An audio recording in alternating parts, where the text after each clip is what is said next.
Salut à toi public, bienvenue dans cette vidéo où nous allons traiter de la force d'un acide.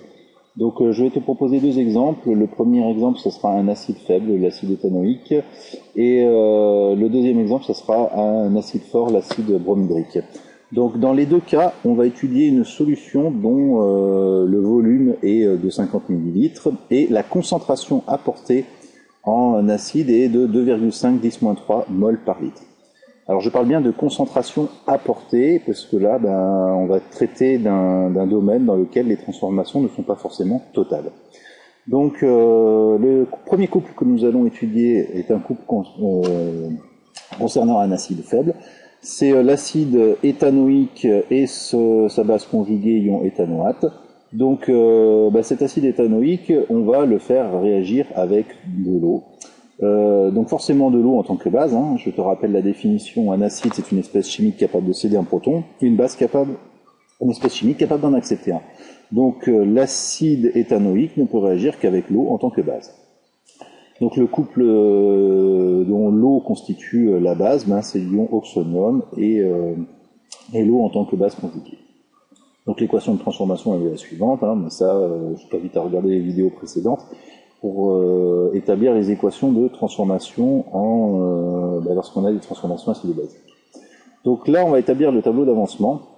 Donc à l'état initial, la quantité de matière d'acide éthanoïque que j'ai introduit dans la solution, ça est égal au produit de sa concentration apportée fois le volume, à savoir 1,5 10-4 mol. Maintenant, à l'état final, j'ai envie de savoir finalement quelle quantité d'ion oxonium et quelle quantité d'ion éthanoate j'ai dans la solution. Alors, cette transformation n'est pas nécessairement totale, c'est-à-dire que la totalité de l'acide éthanoïque ne s'est pas forcément dissociée en ion éthanoate et en oxonium. Donc ça, c'est, il va falloir le déterminer. Et il n'y a pas d'autre moyen pour le déterminer que d'accéder à une mesure de pH ou de conductimétrie. Là, en l'occurrence, notre exercice, il nous donne un pH à 3,70, c'est-à-dire que cette solution a un pH de 3,70. Alors, je te rappelle que il y a un lien très étroit entre le pH et la concentration en ion oxonium. Donc, ce lien entre la concentration en ion oxonium et le pH, il est simple, c'est 10 puissance moins le pH. La concentration en ion oxonium, c'est 10 puissance moins le pH. Là, on va chercher la quantité de matière d'ion oxonium présente dans la solution. C'est égal au produit de sa concentration effective multiplié par le volume de la solution. Or, cette concentration, on peut la déterminer à partir de la valeur de pH. Donc ici, l'avancement final, il va être égal à 9,98 10-6 mol. Et on remarque tout de suite qu'il est très inférieur à finalement l'avancement maximal théorique de cette transformation. C'est-à-dire que cette transformation n'est pas totale. D'ailleurs, quand on regarde l'équation ici, tu vois, il n'y a pas de flèche dans le sens direct de la transformation, ce qui déjà peut te donner un indice sur le fait que cette transformation-là n'est pas nécessairement totale. Donc maintenant, on va calculer les quantités d'acide éthanoïque qui restent dans la solution. Donc c'est la quantité initiale moins combien réagit. Et combien réagit, c'est directement lié à la quantité XF, à savoir l'avancement final. Donc la quantité, elle est de 1,15 10-4. Quand tu regardes la quantité initiale qui était de 1,25 10-4, à la fin de la transformation, il en reste 1,15 10-4. Donc finalement, il y en a quand même très peu qui a réagi. Il y en a très peu qui réagissent, c'est-à-dire que cet acide-là est assez peu dissocié. Maintenant, déterminons l'avancement maximal.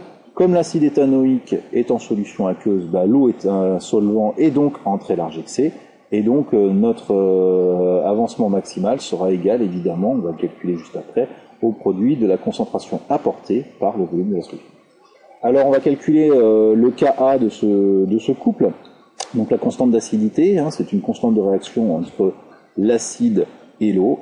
Et c'est égal au produit de la concentration des produits sur la concentration du réactif. Alors, je calcule ce Ka. Donc là, c'est la concentration effective en ion éthanoate. Donc c'est égal, la concentration effective en ion éthanoate, c'est égal à l'avancement final, qui correspond à une quantité de matière, divisé par le volume, multiplié par la concentration en ion oxonium. Cette concentration en ion oxonium, c'est l'avancement final divisé par le volume.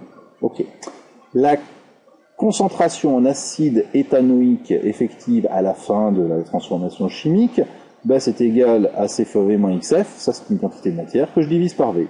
Et lorsque je fais le calcul, je trouve 1,73 10-5. Bon. Ça nous permet de déterminer le pKa de ce couple-là en prenant moins log de Ka, et je retrouve le pKa théorique de mon acide éthanoïque qui est à 4,76. Bon, c'est pas une valeur qui est à connaître, mais tu feras certainement beaucoup d'exercices sur cet acide éthanoïque et tu verras que cette grandeur-là, bon, au final, on finit par la rater. Calculons maintenant l'avancement maximal. Donc l'avancement maximal, on fait réagir de l'acide éthanoïque avec de l'eau, qui est en très très large excès. Donc forcément, le réactif limitant, ça sera l'acide éthanoïque. Donc le calcul nous mène évidemment à C fois V moins X max égale à 0.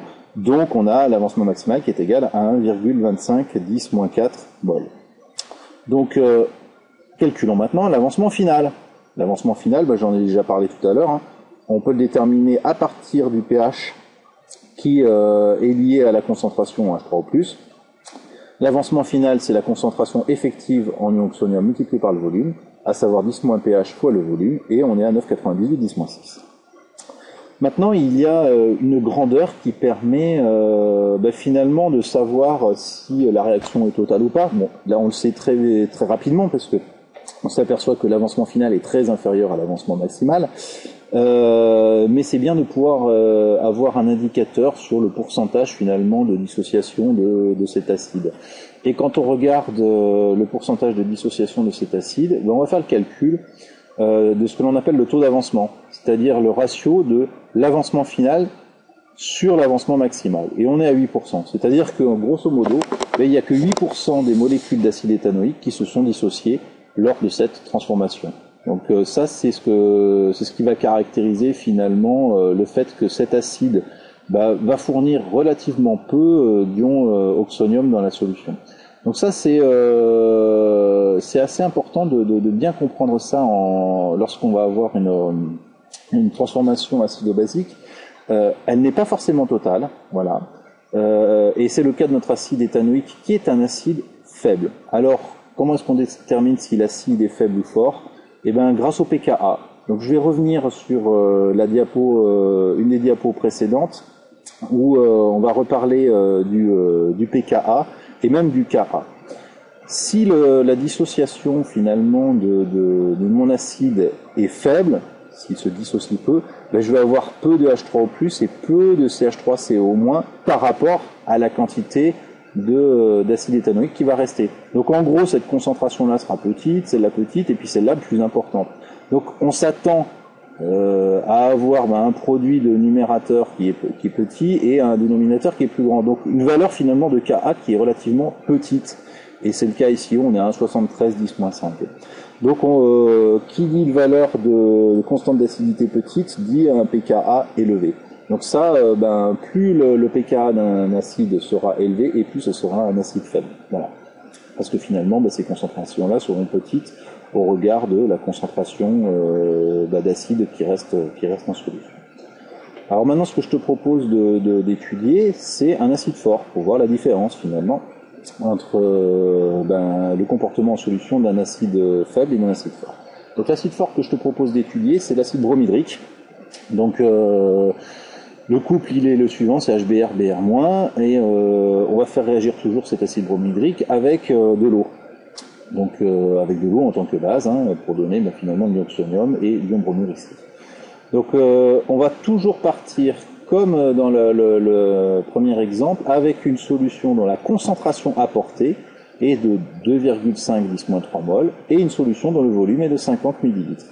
Donc ce qui nous donne finalement une quantité de matière apportée en acide bromhydrique à 1,25 10-4.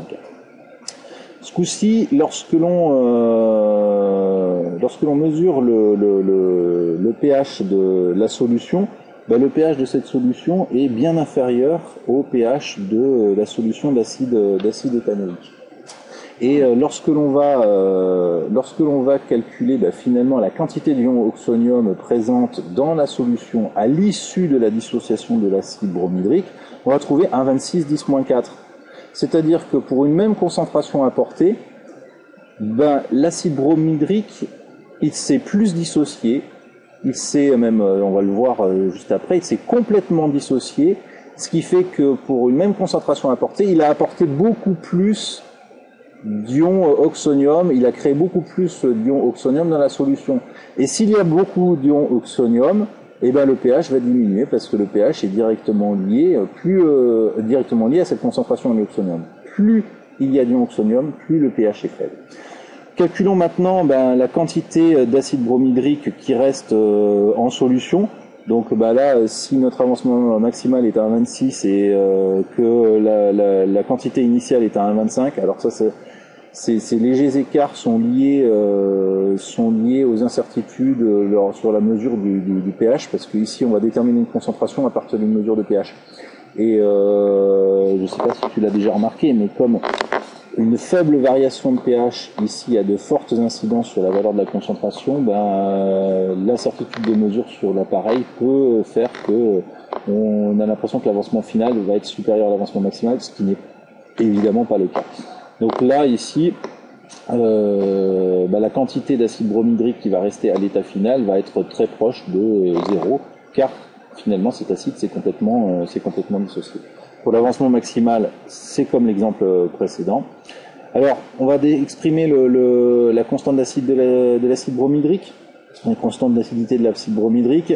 Donc, c'est la même formule que d'habitude, à ceci près que mathématiquement, on ne peut pas diviser par 0, parce que la concentration effective en acide bromhydrique à l'équilibre, donc à la fin de la transformation chimique, elle est quasiment égale à 0.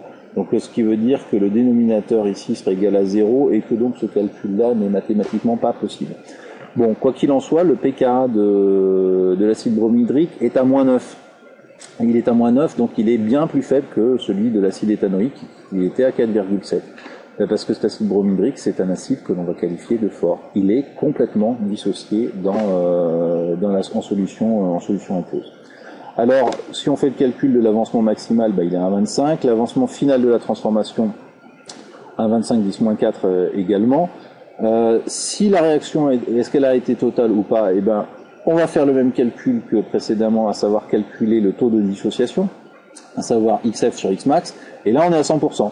Ça veut dire que finalement, cet acide est un acide complètement dissocié dans la solution. Et d'ailleurs, sur la transformation ici, j'ai pas marqué une égalité, comme tout à l'heure. Tout à l'heure, c'était plutôt deux petites flèches en sens inverse qui caractérisaient l'équilibre dynamique. Là, j'ai une flèche directe vers la droite pour montrer que cette transformation est totale. Donc l'acide bromhydrique, dans le cas présent, c'est un acide fort parce qu'il est totalement dissocié. Alors tu vas me dire, finalement, à partir de quand est-ce qu'on considère qu'un acide est fort ou à partir de quand est-ce qu'on considère qu'un acide est faible? Ça dépend de son pKa. Le pKa d'un acide fort va être inférieur à 0 et le pKa d'un acide faible va être compris entre 0 et 14. Voilà pour la limite. Donc j'espère que cette petite vidéo t'aura permis de comprendre finalement la différence qu'il y a entre un acide fort et un acide faible. En gros, ce qu'il faut retenir, parce que c'est souvent ce qui va tomber sur les exercices, c'est la chose suivante, c'est que la concentration en ion oxonium à l'état final, elle est égale à la concentration apportée en acide si l'acide est fort. Voilà, si l'acide est fort, la concentration apportée en acide fort va être égale à la concentration en ion oxonium à l'état final, c'est-à-dire que les molécules sont complètement dissociées. Si j'avais 100 molécules de bromure d'hydrogène, j'obtiendrais, si c'est dissocié complètement, 100 molécules d'ion oxonium. Donc les deux concentrations sont évidemment égales.